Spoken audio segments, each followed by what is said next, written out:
who are Boricuas, we're all LGBT, which is awesome. And then Holyoke led the way on asking President Obama to free Oscar Lopez Rivera. We had Oscar, and we actually broke US federal law. I got a flagpole built in our park, and we only raised the Puerto Rican flag, and so only the Puerto Rican flag was up in the park for 2 days. And so tons of people lost their mind about that. And speaking of Holyoke and the whole power dynamics of Boricuas, I just was in an article in the newspaper where I'm protesting, and I haven't marched in the St. Patrick's Day parade because I'm demanding that they come to our parade. And that at no point this year in the second largest St. Patrick's Day parade in the country did they mention Puerto Rico, did they care about our plight. They gave a very PC response to my statement that they care about all people. But think about it, if 200,000 people were along the parade route line and every person donated $1, ¿verdad? We could have given you, Casa Pueblo, $200,000 in one day. Imagine that, but it wasn't even mentioned, ¿verdad? So that is currently what's going on in Puerto Rico, and then we were honored in Chicago. We've developed a very strong relationship with Puerto Rican Cultural Center of Chicago, where we were honored as Lo Mejor de Nuestro Barrio here in the US, us in Springfield, and this year Springfield and Holyoke are being recognized by the New York Puerto Rican Day Parade as the best of our diaspora. So we are fighting back, we are fighting gentrification. What's my time going on? Oh, it's okay. She's like, it's okay. But I just want to take 1 second. Sorry, I get all excited about this stuff. Time flies, right? Just to show you guys quickly, Nueva Esperanza's page. She's like, you're done. I love that.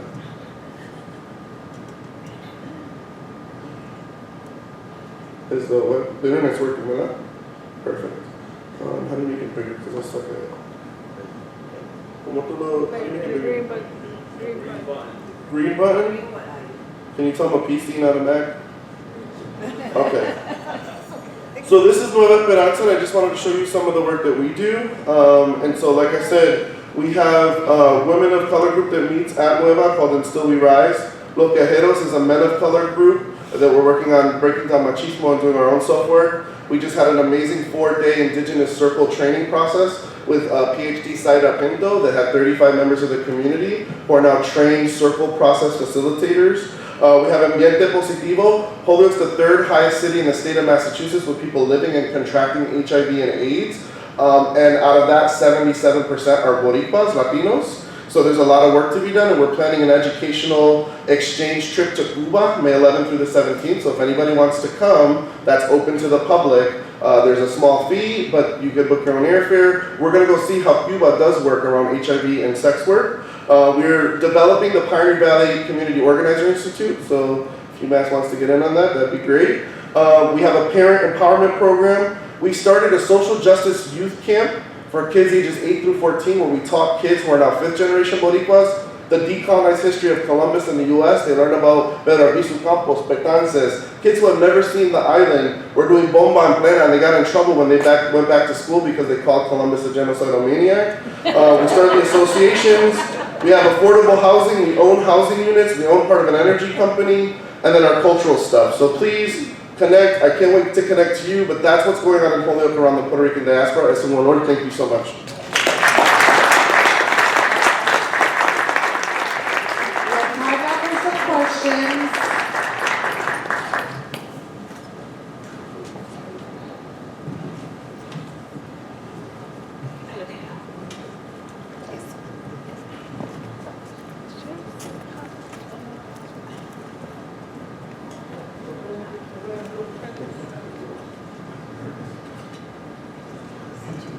Hola, buenas tardes. Mi nombre es Manuel Pintado. Yo soy de West UMass Boricuas. Muchísimas gracias a UMass Campus, which is my alma mater. Even though ACC is my love, UMass Campus is part of my life.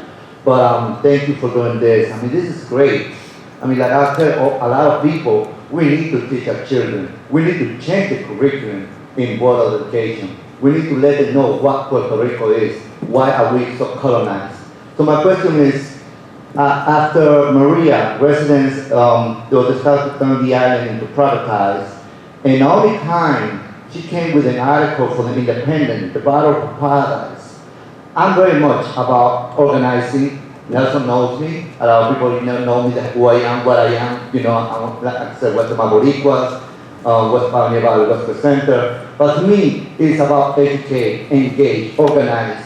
And the Battle for Paradise article, please, I hope you people read that article. It's so important because Puerto Rico is being gentrified. Okay, I'm gonna repeat it. It's being gentrified. And this is something that we as Boricuas, we cannot accept this. So how can I make it go viral? How can we make this go all over so people that are in the island learn about it? Thank you.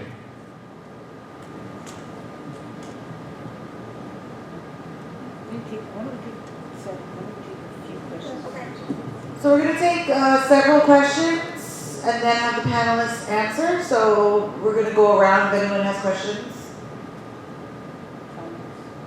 Comments?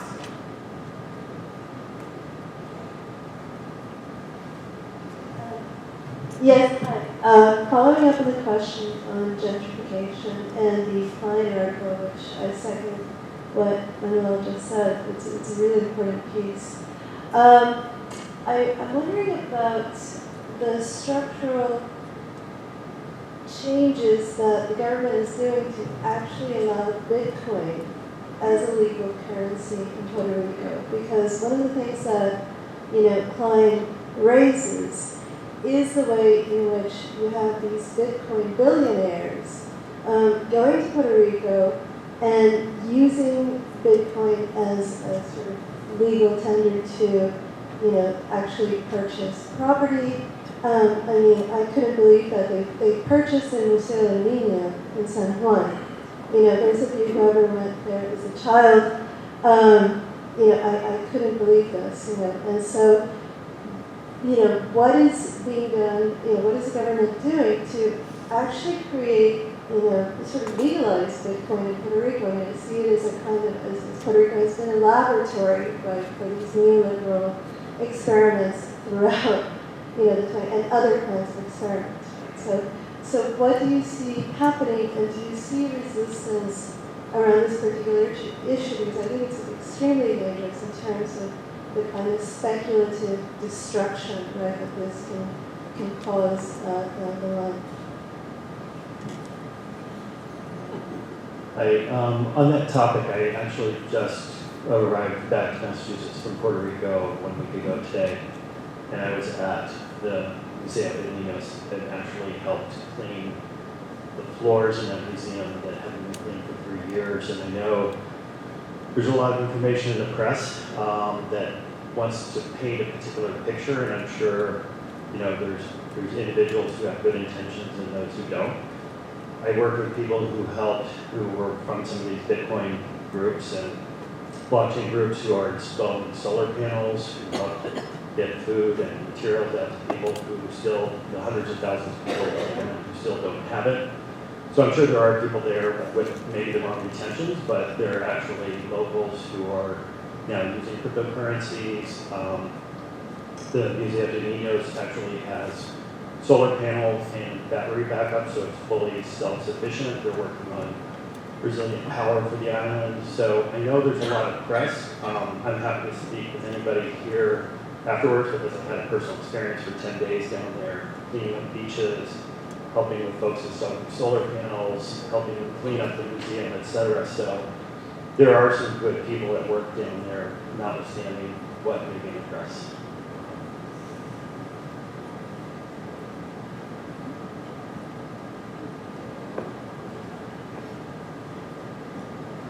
Good afternoon, my name is Heida Martinez, and I'm originally from Puerto Rico, and I'm also one resident for a long time. I've been in the area for almost 30 years now, and I really would like to ask, I'm a social justice educator. UMass is my place. So I've worked here for a long time. I retired last year. I would like to know how, as Puerto Ricans, we can get together, and also allies, because I see a lot of friends here that do social justice work, and this is a good opportunity to see how we can come together and work from here. And also, I'm planning to go to Puerto Rico now in April. So how can we work together, people that are from Puerto Rico here, how can we connect and offer our services and all that we can do And don't leave it only to the people that are there now that are new, because we have been there forever, and we're willing to go back, but we need to know what we can do, because just stepping there and not having a place or something to do, I don't think it's, I'm not going on vacation. I have postponed it until I know what I can do from here. So if we can come together and get together. I also have to say that Nelson and Nueva Esperanza had opened their place for the Women of Color Leadership Group. So this is our new home base. So I welcome all women of color in the area that would like to be part of the training that we're starting on leadership to contact Nueva Esperanza. Do we want to do a round of answers?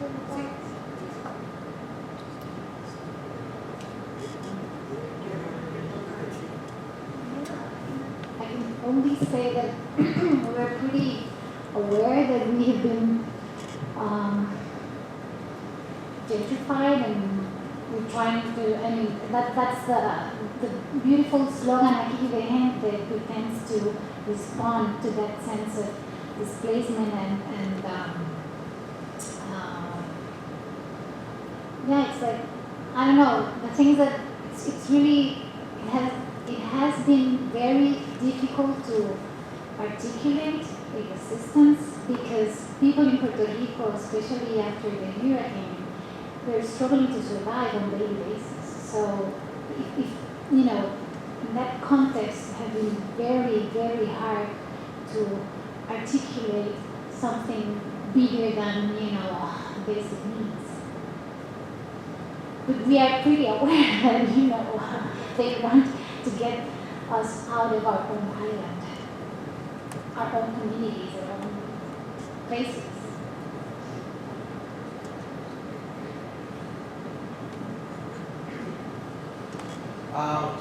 About the Bitcoin stuff, I would say that, I mean, Ricardo Rosselló, the governor, has embraced this crazy proposal of, you know, establishing the Bitcoin economy in Puerto Rico, right? For me, that just means that, you know, he's just saying, and this is part of what I just talked before about. This is just part of the neoliberal governmentality. This is just part of the neoliberal rationality, and all these, you know, narratives related to neoliberalism. And Rosselló is saying, by embracing this economy, this Bitcoin economy, he's just saying that Puerto Rico is open for business. It's a statement, and it's a political statement, and he has said that, you know, literally. He came here, he came to New York, and he said that to the group of investors. Puerto Rico is open for business, right? Yeah. Started that. No, I was just saying that Alejandro Garcia Padilla was the one. I mean, Fortunio before Alejandro Garcia Padilla. That's why I was stressing the fact that under the PPD was constructed the Project of Puerta de Tierra. So they're all the same. It's like, yeah, they're following the same path. Let's put it this way, the Partido Popular Democrático has been, I mean, in our imagination, political imagination in Puerto Rico, the new Progressive Party, Partido No Progresista, is like the father of neoliberalism, which, you know, in some sense they are, but Partido Popular Democrático, I think they are the original, the real proponents of neoliberalism in Puerto Rico. It started with Rafael Hernández Colón. And especially during our crisis, it was Aníbal Acevedo Vilá, governor from 2004 to 2008, the one that intensified the neoliberal discourses and practices and policies in Puerto Rico. So, I mean, yeah. It's the same shit. Yeah, do you mean by Puerto The Rico? neoliberal policies. Yeah.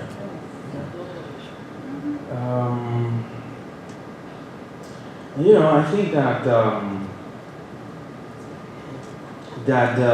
returning to the Bitcoin thing, I mean, I think that this is again, this is part of the neoliberal rhetoric, and it also says a second thing that I think is very important that I mentioned in my presentation, that is, when I talk about the Puerto Rican government, I talk about the state corporate power. Because, and especially during all our crises, during the last 10, 11, 12 years, but especially after the hurricane, I think it's very clear now that this merging of the private corporate sector with the government. So, it is very important, like Zapatistas do, it is very important to recognize within the contact zone who is the antagonist agent. Who are they? Who are el mal gobierno? And I think it's very important for us that want to change things in the island to start to talk about them. Who are them? Who is the antagonist agent? And in Puerto Rico, the antagonist agent, besides the colonial powers, it's very important, we cannot forget that we have a second colony within the island. And it's led by this state corporate agenda in Puerto Rico. I think that is very important to recall. I just want to add one more point about cryptocurrency. It is a highly unaccountable enterprise. There are no checks on that. There is not a system to hold these groups accountable. So what is happening is that they are buying out property in Puerto Rico, and they are pushing Puerto Ricans out of their own island. So they're buying historical buildings, monuments. They want to establish their own utopic kind of centers or territory within. So what is happening is that we cease to own our land, so it is a third coming of settler colonialism in Puerto Rico, which I call crypto colonialism. So. Specifically with regards to, just giving you all action steps or stuff where you can participate here, like locally, as allies or as Boricuas in the diaspora. So me, right, I've never lived on the island of Puerto Rico, but I think I felt this calling from my homeland to repatriate. So I know me and my partner are talking about how do we genuinely go there, right, and give back and help. So specifically, Western Mass United for Puerto Rico was a temporary organization that formed in Western Mass to raise money. We sent $100,000, we sent $10,000 micro grants to nonprofits in Puerto Rico, but the Boston Foundation is still collecting to send money directly there. So I would encourage that. I think we heard from, like I said, my hermano from Casa, Pueblo. I know that Nueva's probably going to try to adopt them. But Nueva Esperanza specifically, we're focused on the island, and in Enlace de Familias, if anyone wants to help out for the diaspora who's here who's struggling, like Betty Medina this past week was just looking for plates and cups and stuff for people who are moving and staying in their homes. She was looking for microwaves and things that people might need, blenders. Because you think about it, they have literally nothing. A lot of them, they got the clothes and they got the basic food necessities. So if you want to help the diaspora who's staying here from the island, you can connect with Enlace de Familias. Nueva Esperanza, we have adopted the towns of Yabucoa and Calle, and we have made a commitment to both municipalities, and we're actually planning our first trip in September. We're going to do a full community analysis, and we're committing to the next 10 years to be with these two communities. Yabucoa is where the island went through, where the I went through of the island, and Calle is kind of in the middle. And it's not to say we don't love any other communities, but we're going to specifically focus on those two communities and really get into the nitty-gritty. Let's look at the entrepreneurship. Let's look, can we leverage our assets and resources right here in the U.S. to help people with co-op ownership models, right? Really break down that economic model, but we need to go spend our resources and time out there. And then specifically looking at partnerships, like for example, Nueva Esperanza, we're opening the Puerto Rican Afro-Caribbean Cultural Center, and we're opening a coffee bistro. So I just saw the coffee products from that amazing Casa Pueblo, and so we will probably, that's why I need to connect with him, we want to buy the coffee from them. So then we know we're directly impacting them, and we're selling the coffee that we know is great, and that we know is giving back. And our coffee shop actually, right, talk about giving back multiple ways. 100% of our coffee shop proceeds are hiring kids from the neighborhood or trying to break down that 45% unemployment rate within South Holyoke. So specifically, Nueva's focusing on the island, Enlace is focusing here, and 80% of the agriculture got wiped out. Nuestras Raíces is really doing a lot of amazing stuff around agriculture and sending seeds to the island and really sending their farmers and finqueros and stuff like that. And I did hear mention of the Hospital de los Niños, the solar panels and stuff that were installed were actually seen as a loan So we only know because Western Mass National Puerto Rico, they were looking for money to build out a parking deck, because where they put the solar panels, actually they have to pay that back, so they have no place to park for the kids or their families. So there's still a lot of work, and there's a lot of funky stuff too, even with these energy companies that are going out there acting like saviors. They're really not. So we need to dig deeper, and your direct dollars and your direct time. So anyone who wants to get involved for those two, you could partner up with us. We're here specifically, and I think everyone needs to save the date, September 20th, 2018. I'm a part of the National Puerto Rican Agenda. We're trying to do Million Boricua March. And so we're trying to learn from these other marches, right? Whether it's March for Our Lives or the Women's March. We need to activate in every community in this country, because we still have elected progressives that aren't calling to the call of Puerto Rico. If it wasn't for the Connecticut and Massachusetts U.S. senators pushing Puerto Rico and Congressman Gutierrez, we would have no conversation about Puerto Rico. And it's sad because we have some amazing Senate leaders, but we're not getting any movement on that. So we really, if we do these marches and hold our political electeds accountable, I think we can do stuff. Thank you. We have two more questions. Thank you to everyone, and I look forward to continuing our dialogue. I have a question for you. The very first presentation, the keynote presentation, was a beautiful example of how we can learn from what people are doing in Puerto Rico. And I think that oftentimes we talk about what the diaspora can do for the island, but I would also like us to reflect what do these flows coming from the island here? What are some of those projects of independent access to energy, food security? How can we here learn about what's going on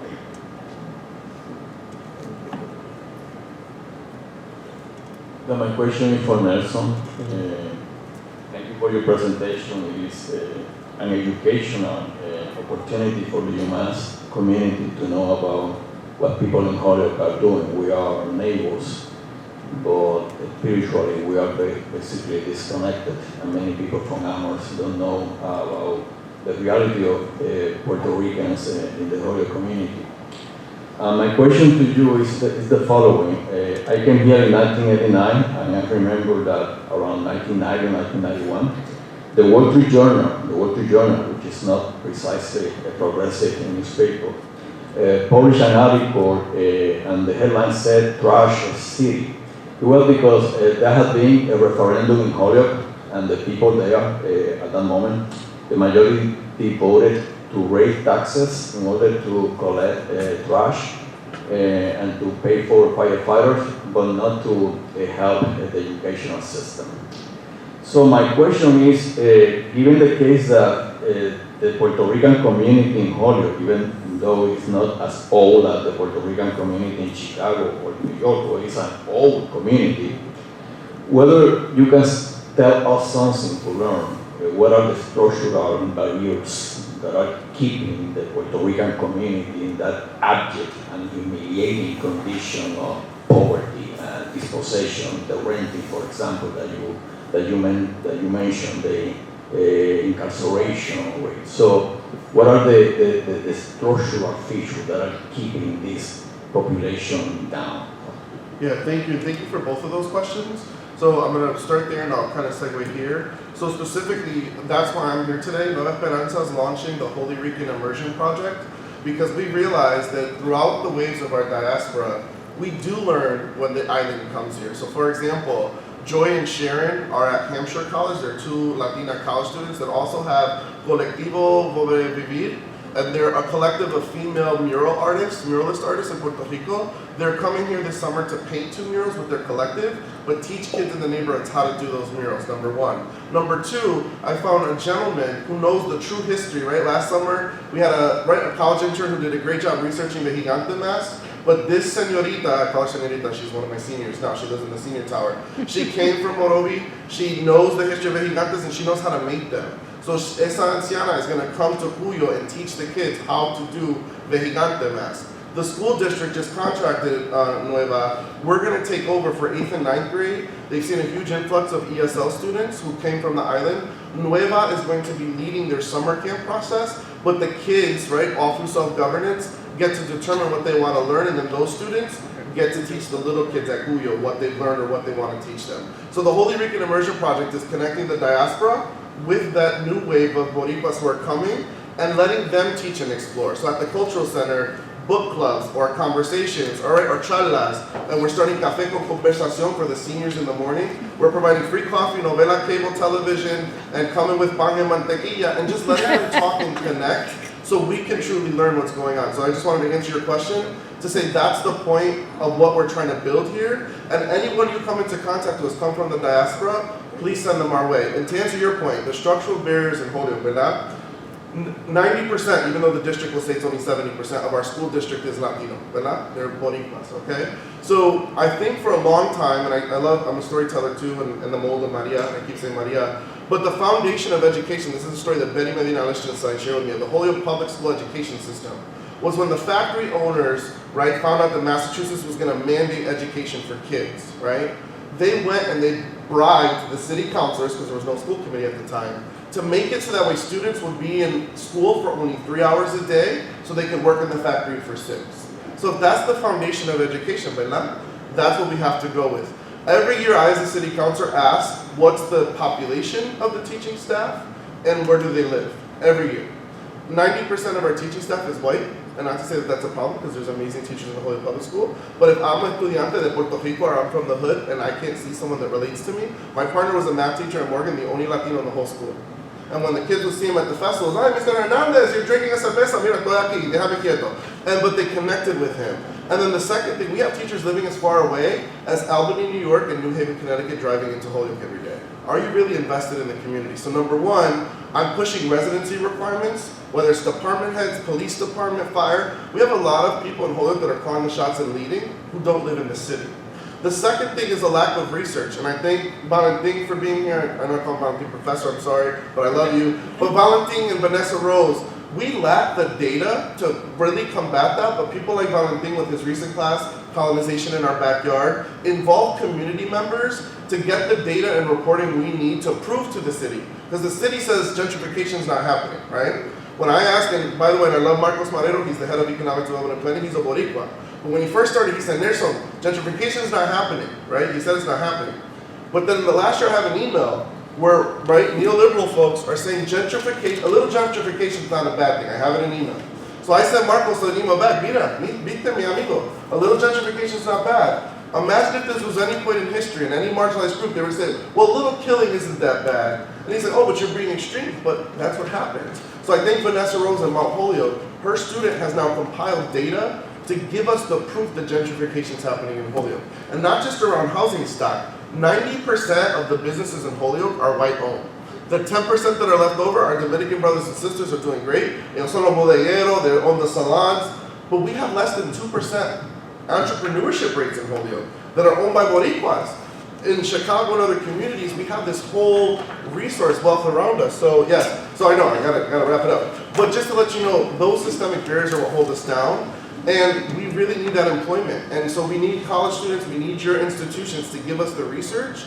And listen, I'm gonna be totally transparent. At Nueva, if I didn't have college interns, I would not be able to survive. And I can't afford to pay them because I'm a staff of 2. So I know you guys have CBL departments. Joe Kopinski's amazing, I love him. And Maria at Hampshire. But if it wasn't for those institutions giving me those students, like my whole summer camp this summer, I'm still looking for interns. They're all college students. So they get to work with the kids who then get to break that cycle and learn from the kids in Puerto Rico.